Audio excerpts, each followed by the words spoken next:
Hey guys, so this week kind of took a little bit of a not so ideal turn in terms of my health. So um I got kind of sick on last Saturday. I kind of felt it with my throat, and I was like, crap, like I'm getting sick again, and I've just kind of been sick all week. It's been like kind of like one of those annoying colds slash sicknesses where like I just feel extremely tired, like lethargic, more sore, more achy, and just like I can still train and like I'm still acting like life is normal because I kind of like what are you going to do? Not train?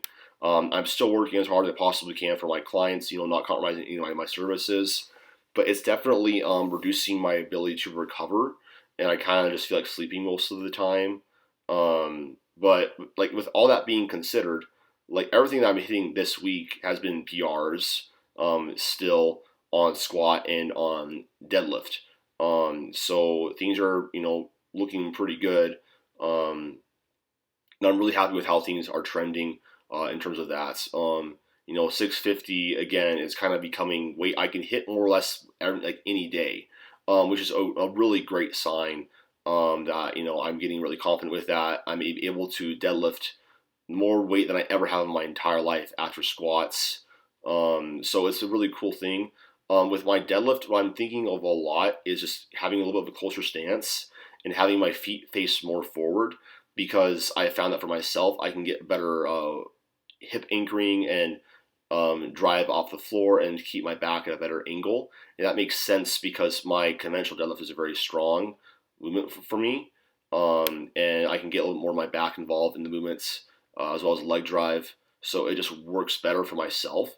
And this is something that I've been just working on a lot. And the big cue I've been just focusing on is just slowly ramping tension into the bar by using kind of the barbell to help anchor my hips and my shoulders to kind of just keep the slack out of the barbell. And then as soon as I feel like that tension kind of getting pushed out, I push as hard as I possibly can off of the floor and thrust my torso back, pulling my chest through my arms.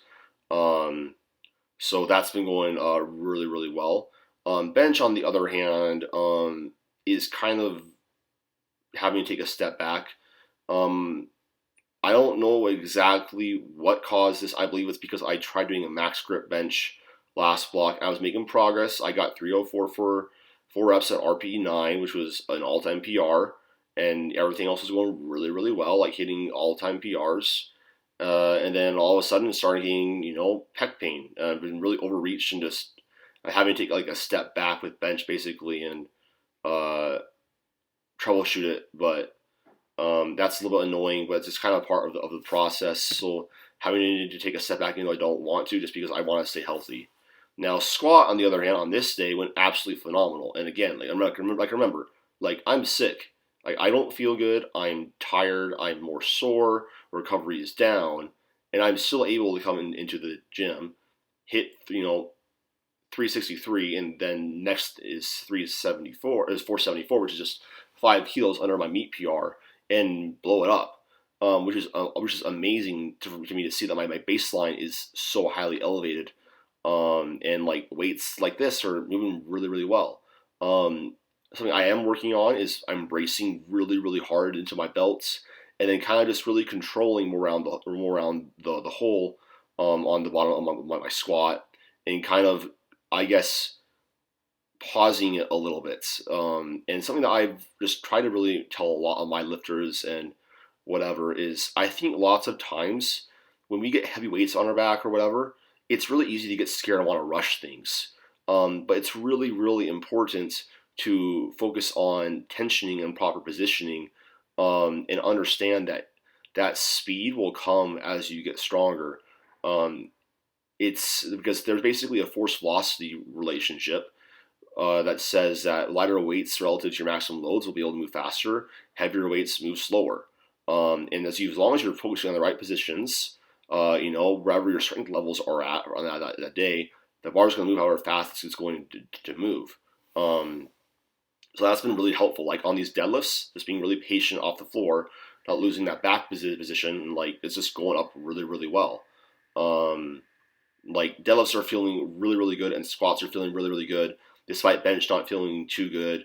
But I'm going to take some steps back. I'm honestly probably going to be doing something a little bit similar to squat programming because I felt like I was not making progress on squat at all for like several years, and then I just kind of just found kind of the formula that worked really really well for me on squats. And basically, what I do is I do a safety bar squat for sets of 6 to 10, kind of linearly like progress that throughout my training block. 3 to 4 sets on that.